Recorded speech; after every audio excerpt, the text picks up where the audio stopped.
saya tidak ragu untuk menyampaikan sikap bahwa pegawai pajak yang menyalahgunakan kewenangan akan dikenakan sanksi keras mulai dari mutasi ke wilayah terpencil sampai pemberhentian sesuai tingkat pelanggarannya. Ini bukan karena saya emosi atau mau gaya-gaya, tapi ini karena negara tidak boleh kalah oleh penyimpangan.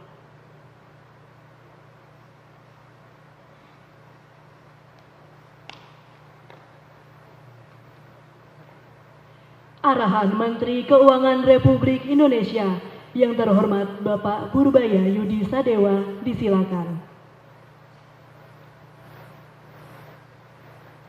Assalamualaikum warahmatullahi wabarakatuh.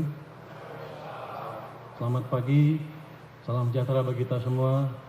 Shalom, Om Swastiastu, Namo Buddhaya, salam kebajikan, Rahayu. Yang saya hormati para pejabat pimpinan tinggi media dan pratama Kementerian Keuangan, pejabat yang hari ini dilantik, serta seluruh hadirin yang saya hormati. Pagi hari ini Jakarta diguyur hujan, macet di kantor ya. Tapi alhamdulillah, puji syukur kita panjatkan, kita semua diberi kesehatan dan bisa berkumpul di ruangan pada hari ini. Kita berkumpul untuk menyaksikan suatu momentum penting, yaitu pelantikan 4 pejabat di lingkungan Direktorat Jenderal Pajak, yaitu Kepala Kanwil DJP Jakarta Utara, Kepala KPP Madya Jakarta Utara, Kepala Seksi Pengawasan 3 KPP Madya Jakarta Utara, serta pejabat fungsional penilai ahli muda KPP Madya Jakarta Utara. Pelantikan ini bukan sekedar formalitas, ini momentum, kata Pak Sekjen. Momentum untuk menegaskan ulang bahwa kita sedang dipercaya negara. Kepada saudara-saudara yang saya lantik hari ini, saudara bukan menggantikan kursi, tapi saudara mengambil alih kepercayaan.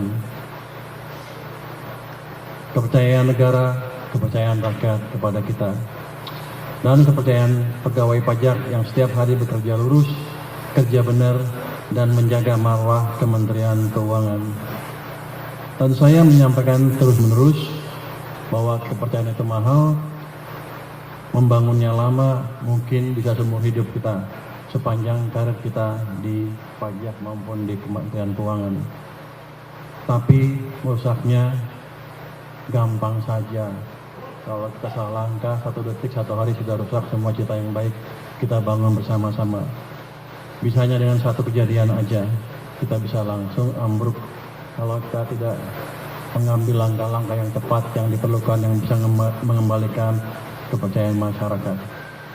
Kepercayaan itu bukan dibangun lewat slogan, bukan lewat acara seremonial, tapi lewat perilaku sehari-hari, profesional, transparan, dan akuntabel selama bertahun-tahun. Makanya saya ingin menegaskan kembali bahwa 1 orang yang menyimpang bisa merusak kerja ribuan orang, dan karena itu saya tidak ragu untuk menyampaikan sikap bahwa pegawai pajak yang menyalahgunakan kewenangan akan dikenakan sanksi keras mulai dari mutasi ke wilayah terpencil sampai pemberhentian sesuai tingkat pelanggarannya. Ini bukan karena saya emosi atau mau gaya-gaya, tapi ini karena negara tidak boleh kalah oleh penyimpangan. Jadi ini kan ada beberapa kasus di mana pegawai pajak kita sekarang sedang diproses di KPK dari level bawah sampai level tertentu ya. Tapi saya ingatkan lagi bahwa mereka di bawah tidak bekerja sendirian, mereka diawasi oleh atasannya. Atasannya harus mengawasi betul kerja bawahannya.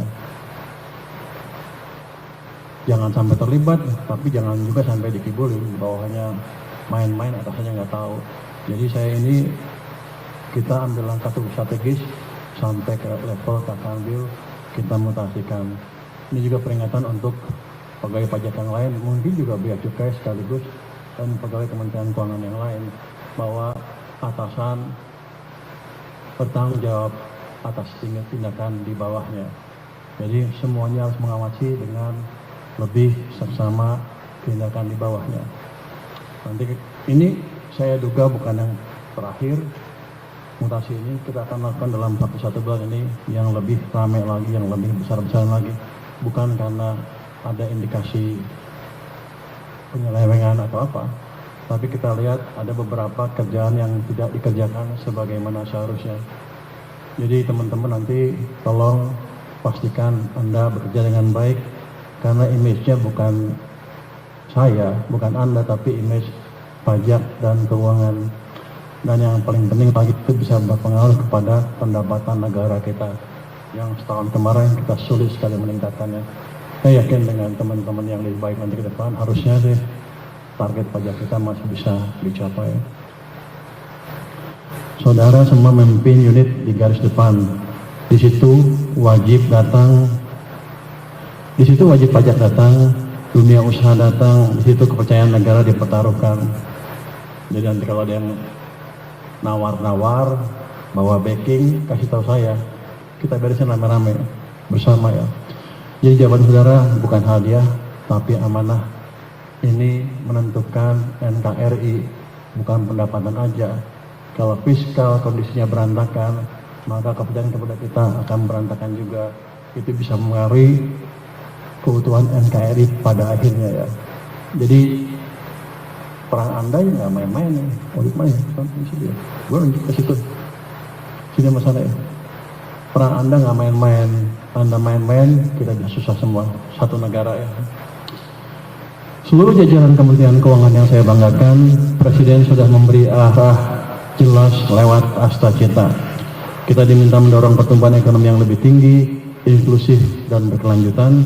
Soal arah kita sepakat makin cepat, dan harus didukung oleh pembiayaan yang cukup dari kinerja pajak dan bea cukai nanti yang lebih baik lagi ke depan.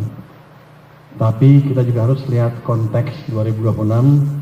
APBN tahun ini amat menantang, kebutuhan belanja negara harus tetap terjaga, dan itu hanya mungkin kalau penerimaan negara kuat. Dan penerimaan negara hanya bisa dijaga kalau kepercayaan publik ada.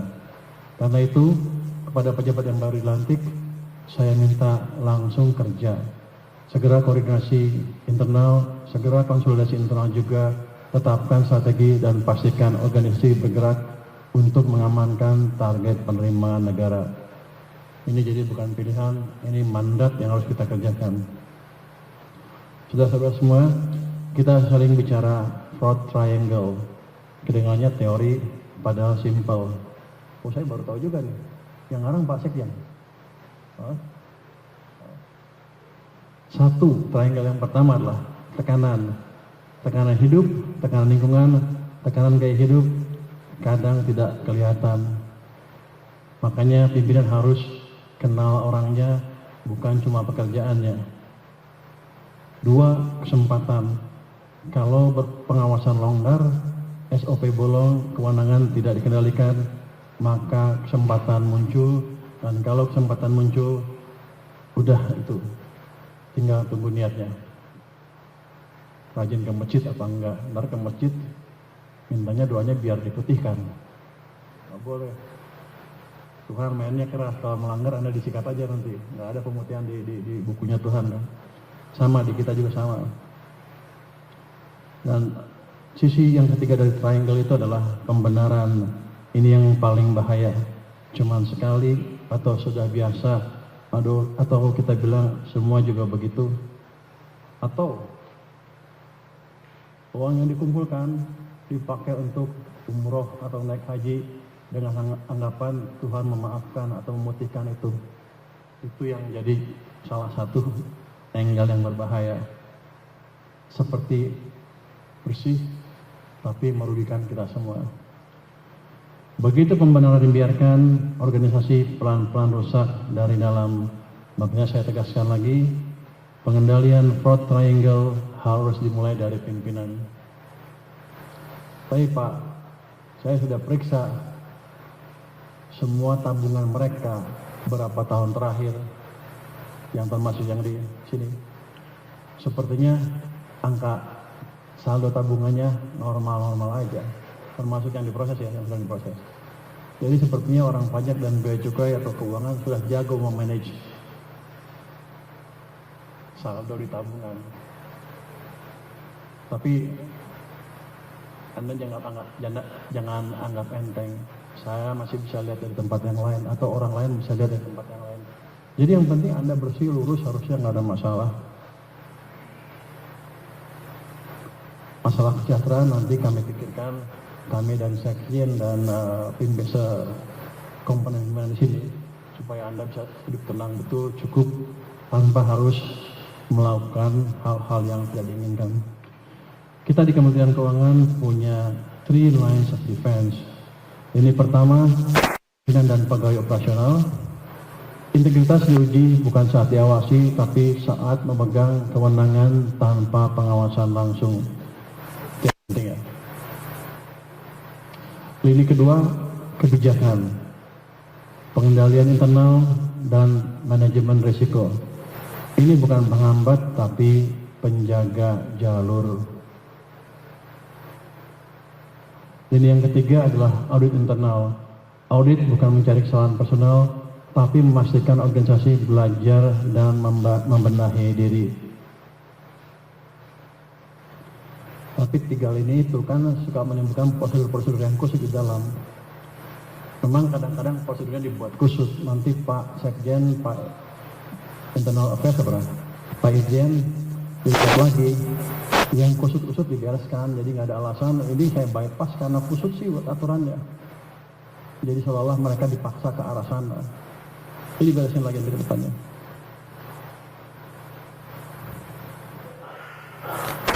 Jadi saya tegaskan lagi, ketiganya tadi harus jalan bersamaan. Kalau satu pura-pura, yang lain akan ikut jebol. Atau jangan dibuat supaya susah sehingga arahnya ke pembobolan tadi ya. Teman-teman sekalian, saya tahu tekanan kerja besar, ekspektasi tinggi, sorotan publik tajam, tapi di situ integritas menjadi pegangan. Kalau pekerjaan dijalankan lurus, keputusan diambil jelas, dan pimpinan hadir di lapangan, insya Allah kita akan tumbuh dan semakin kuat ke pajak, bea cukai, dan Kementerian Keuangan secara keseluruhan. Kita harus menjaga martabat organisasi Departemen Keuangan secara keseluruhan. Dan kepemimpinan yang memimpin akan muncul dengan sendirinya. Anda yakin kalau saya akan belok kiri kanan, kemana-kemana atau disuguh orang. Jadi Anda harus berani menjalankan tugas Anda sesuai dengan yang digariskan di masing-masing klinik atau level Anda. Ya, kalau ada yang ribut-ribut, ajar. Kalau ada yang bawa backing, ajar. Kalau yang backingnya terlalu kuat, kasih tahu saya. Kita backingnya presiden langsung, jadi Anda nggak usah takut. Kan nggak ada bintang kan, nggak ada bintang lebih tinggi dari presiden kan. Jadi harusnya Anda semua nggak ada hambatan untuk melaksanakan tugas Anda. Kecuali Anda punya niat sendiri yang nggak bagus. Jadi kita jaga itu bersama. Pimpinan harus menjaga itu. Saya ucapkan selamat kepada saudara yang hari ini dilantik.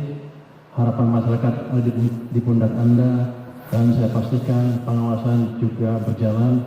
Jadi pilihannya jelas, jaga amanah atau minggir. Wassalamualaikum warahmatullahi wabarakatuh.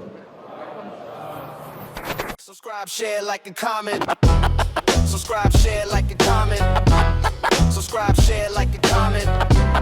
Subscribe, share, like, and comment. Subscribe, share, like, and comment.